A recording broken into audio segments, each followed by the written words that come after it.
Apa itu firma? Firma atau biasa disebut FA berasal dari bahasa Belanda yaitu Vennootschap onder Firma atau VOF. Firma adalah sebuah bentuk persekutuan untuk menjalankan usaha antara dua perusahaan atau lebih dengan memakai nama bersama. Pemilik badan usaha ini terdiri dari beberapa orang atau perusahaan yang bersekutu dan masing-masing anggota persekutuan menyerahkan kekayaan pribadi sesuai yang tercantum dalam akta pendirian perusahaan. Karakteristik firma. Firma didirikan oleh dua orang atau lebih dalam suatu perjanjian. Badan usaha firma menggunakan satu nama usaha bersama dalam menjalankan usaha. Para anggota sekutu aktif mengelola perusahaan dan memiliki tanggung jawab bersama kepada pihak ketiga. Jika terdapat utang tidak terbayar, setiap pemilik wajib melunasi dengan harta pribadi. Setiap anggota firma memiliki hak untuk menjadi seorang pemimpin. Keanggotaan firma sangat mengikat dan berlaku hingga seumur hidup. Setiap anggota memiliki hak untuk membubarkan firma. Kelebihan firma. Sistem pengelolaan firma lebih profesional karena adanya pembagian tugas yang jelas untuk setiap struktur organisasi. Modal awal membangun badan usaha cukup besar karena berasal dari harta setiap anggota yang tergabung dalam badan usaha. Pemilihan pemimpin badan usaha berdasarkan kemampuan dan keahlian masing-masing anggota. Bahkan, ada firma yang memiliki lebih dari satu pemimpin. Kekurangan firma. Jika mengalami kebangkrutan, kekayaan dan aset pribadi dapat menjadi barang sitaan untuk menjamin kerugian perusahaan. Tanggung jawab anggota firma tidak terbatas pada modal saja, tetapi juga pada harta pribadi. Jika ada salah satu anggota firma yang mengalami kerugian, anggota lain harus ikut menanggungnya. Jadi dapat dikatakan kalau kerugian firma ditanggung bersama oleh seluruh anggota. Jenis dan contoh firma. Yang pertama, firma dagang adalah jenis firma yang dibentuk untuk menjalankan usaha di industri perdagangan. Kegiatan utama jenis firma ini adalah membeli dan menjual barang. Kedua, firma non-dagang. Kebalikan dari firma dagang, firma non-dagang dibentuk untuk menjalankan usaha di industri jasa. Contohnya dapat berupa firma akuntansi, firma hukum, dan lain-lain. Ketiga, firma umum. Jenis firma yang mana para anggotanya memiliki kekuasaan yang tak terbatas. Para anggota memiliki tanggung jawab atas jalannya operasional perusahaan, baik itu utang dan piutang.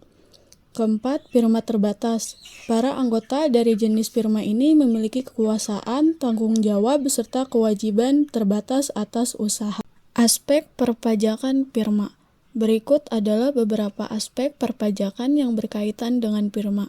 1. Firma dikenakan beberapa jenis pajak penghasilan seperti PPh pasal 21 dan PPh pasal 23. 2. Firma dapat dikenakan PPN jika sudah dikukuhkan sebagai pengusaha kena pajak PKP. Namun, jika belum mengukuhkan sebagai PKP, firma tidak dikenakan PPN, melainkan pajak usaha lainnya, seperti PPh Pinal PP 23 2018. Dengan tarif sebesar 0,5%. Ketiga, firma wajib memiliki NPWP atau nomor pokok wajib pajak sebagai salah satu syarat.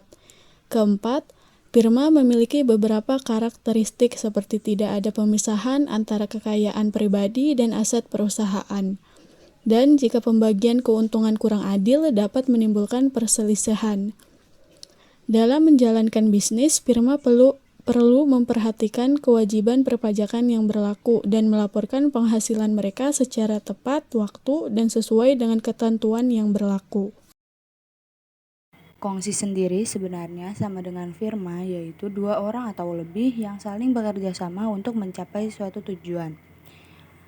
Tapi dalam konteks bisnis, kongsi adalah salah satu bentuk badan usaha yang dapat dipilih oleh para pembisnis untuk menjalankan usaha mereka. Pemilihan antara kongsi atau bentuk badan usaha lainnya tergantung pada jenis bisnis yang dijalankan dan kebutuhan perusahaan. Kongsi memiliki karakteristik tersendiri, yaitu 1. Kongsi merupakan bentuk badan usaha yang dijalankan oleh beberapa orang secara bersamaan. Yang kedua, anggota kongsi memiliki kekuasaan yang tidak terbatas. Ketiga, kongsi memiliki kesepakatan untuk mengembangkan bisnis. Keempat, kongsi memiliki perlakuan baik yang dapat dinikmati oleh pemilik usaha. Yang kelima, kongsi dapat mengalami pecah kongsi dalam sengketa bisnis. Dan yang terakhir, pecah kongsi dapat berdampak pada merebut merek untuk kompetensi bisnis. Kelebihan kongsi yaitu 1. Anggota dapat berbagi beban kepada yang lainnya. Kedua, memiliki perlakuan pajak yang dapat dinikmati oleh pemilik usaha. Yang ketiga, dapat memperoleh keuntungan yang lebih besar karena memiliki banyak sumber daya dan modal.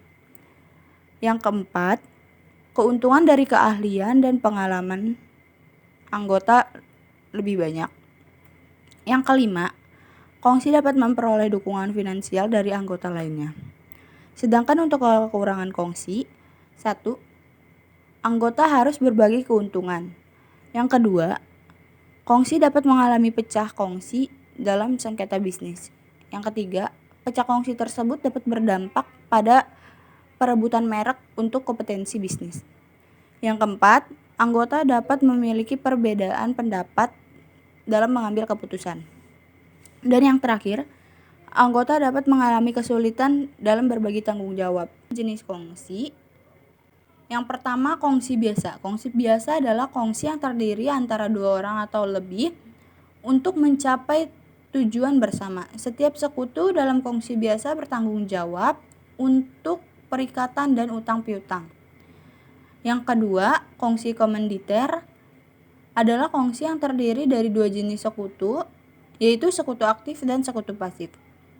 Sekutu aktif bertanggung jawab secara penuh atas segala perikatan dan utang piutang kongsi. Sedangkan tanggung jawab sekutu pasif yaitu terbatas pada jumlah modal yang disetor. Lalu, kongsi perdata. Kongsi perdata sendiri adalah kongsi yang didirikan berdasarkan perjanjian antara para pihak dan tidak memerlukan akta pendirian.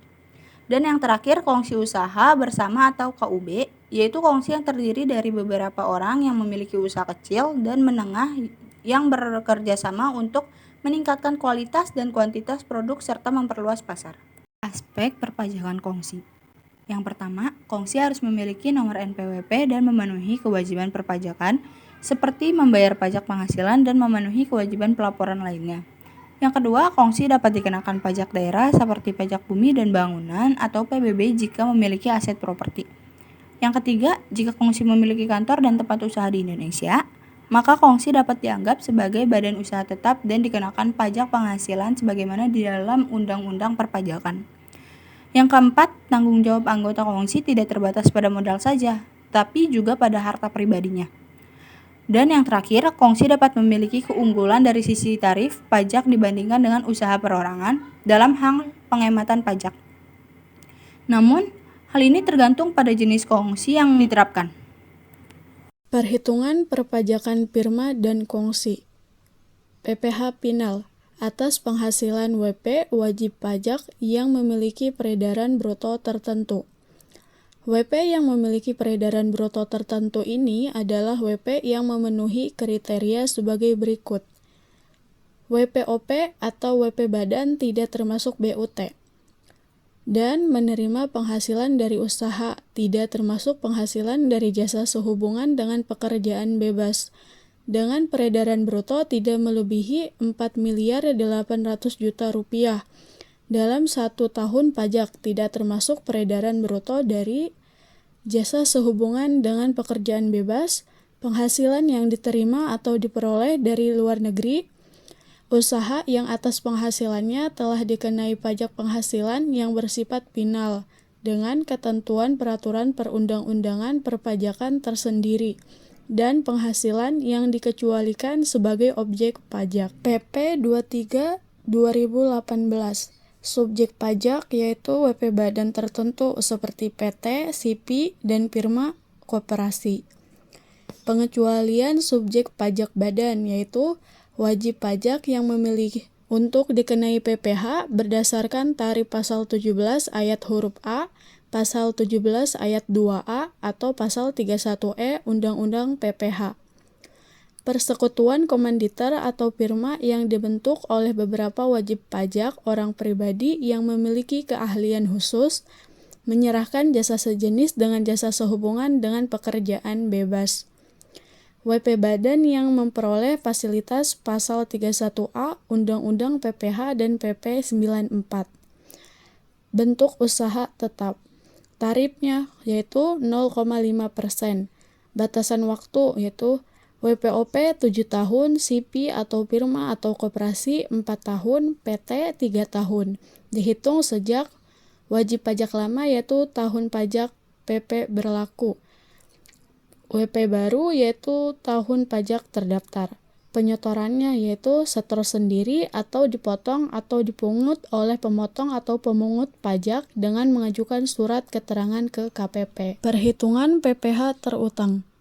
Terhitung mulai tahun pajak 2009, terdapat 3 skema tarif dalam penghitungan PPh terutang PPh Badan sebagai berikut. 1. Mulai tahun pajak 2009 untuk wajib pajak badan dalam negeri dan bentuk usaha tetap berlaku tarif tunggal sebesar 28%. Tarif tersebut akan turun menjadi 25% yang mulai berlaku sejak tahun pajak 2010. 2. Bagi WP Badan dalam negeri yang berbentuk perseroan terbuka yang paling sedikit 40% dari jumlah keseluruhan saham yang disetor diperdagangkan di Bursa Efek di Indonesia dan memenuhi persyaratan tertentu lainnya dapat memperoleh tarif sebesar 5% lebih rendah daripada tarif pasal 17 ayat 1 huruf B dan ayat 2A Undang-Undang PPh.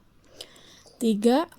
Wajib pajak badan dalam negeri dengan peredaran bruto sampai dengan 50 miliar rupiah mendapat fasilitas berupa pengurangan tarif sebesar 50% dari tarif sebagaimana dimaksud dalam pasal 17 ayat 1 huruf B dan ayat 2A Undang-Undang PPh yang dikenakan atas penghasilan kena pajak dari bagian peredaran bruto sampai dengan 4 miliar 800 juta rupiah.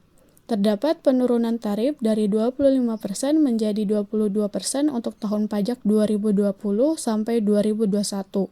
Kemudian turun lagi menjadi 20% untuk tahun pajak 2022 dan tahun pajak berikutnya. Contoh perhitungan. Peredaran bruto PTY tahun 2010 adalah sebesar 4 miliar 800 juta rupiah dengan penghasilan kena pajak sebesar 500 juta rupiah. PPh terutangnya yaitu 12,5% dikali 500 juta rupiah sama dengan 62.500.000 rupiah. Pelunasan PPh terutang, kredit pajak pemotongan dari pihak lain. Kredit pajak yang dapat diperhitungkan yaitu PPh pasal 22, di mana yaitu pemungutan pajak oleh pihak lain atas penghasilan dari kegiatan impor atau kegiatan usaha di bidang lain. Kedua, PPh pasal 23, yaitu pemotongan pajak oleh pihak lain atas penghasilan berupa dividen, bunga, royalti, sewa, hadiah dan penghargaan, dan imbalan jasa tertentu. 3. PPh pasal 24, yaitu kredit pajak luar negeri, yaitu pajak yang dibayar atau terutang atas penghasilan dari luar negeri yang boleh dikreditkan.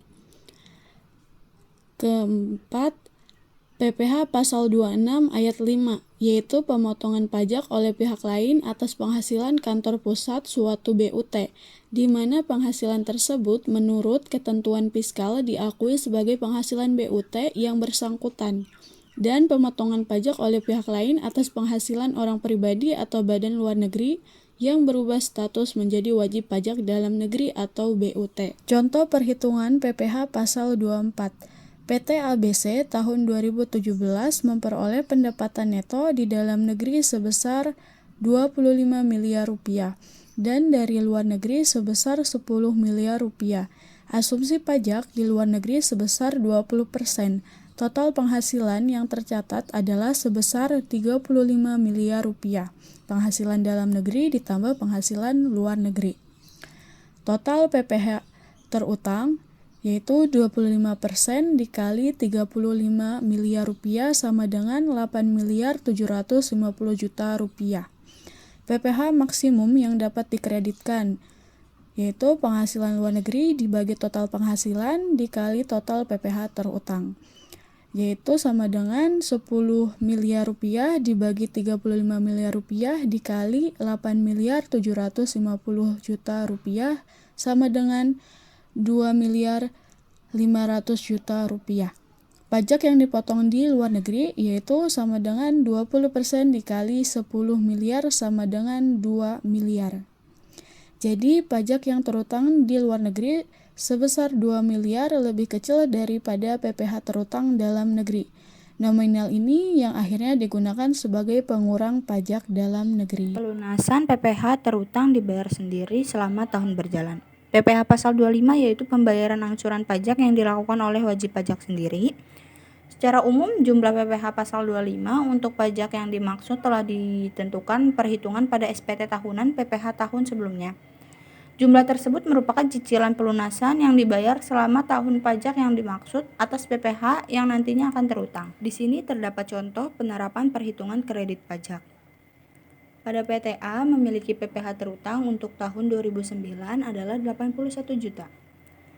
Jadi contohnya pada PPh terutang yaitu 81 juta dikurangi dengan jumlah kredit pajak. Jumlah kredit pajak sendiri itu diambil dari PPh pasal 22, pasal 23, pasal 24, dan pasal 25. Untuk jumlah kredit pajak yaitu 75 juta. Jadi total dari PPh terutang dikurangi jumlah kredit pajak yaitu 6 juta. PPh 25 untuk tahun pajak selanjutnya. Ayat 1, angsuran pajak harus dibayar sendiri oleh wajib pajak untuk setiap bulan adalah sebesar PPh yang terutang. Menurut surat pemberitahuan pajak, penghasilan tahun pajak yang dikurangi dengan 1 pajak penghasilan yang dipotong sebagaimana dimaksud dalam pasal 21 dan pasal 23 serta pajak penghasilan yang dipungut sebagaimana dimaksud dalam pasal 22. Dan pajak penghasilan yang dibayar atau terutang di luar negeri yang boleh dikreditkan sebagaimana dimaksud dalam pasal 24. Dibagi 12 atau banyaknya bulan dalam pembagian pajak tahunan. Ayat 2, besar angsuran pajak yang harus dibayar sendiri oleh wajib pajak untuk bulan-bulan sebelumnya disampaikan sebelum batas waktu penyampaian surat pemberitahuan tahunan pajak penghasilan sama dengan besar angsuran pajak untuk bulan terakhir tahun pajak yang lalu. Nah, untuk contohnya sendiri di sini ada PPh terutang berdasarkan SPT tahunan PPh tahun 2020. Untuk caranya seperti contoh sebelumnya ya. Ini PPh terutangnya 50 juta dikurangi jumlah kredit pajak yaitu 44 juta. Sama dengan 6 juta. Nah, jadi besar angsuran PPh pasal 25 tahun 2021 adalah 500.000. 500.000 ini dari 6 juta dibagi 12. Sekian, terima kasih.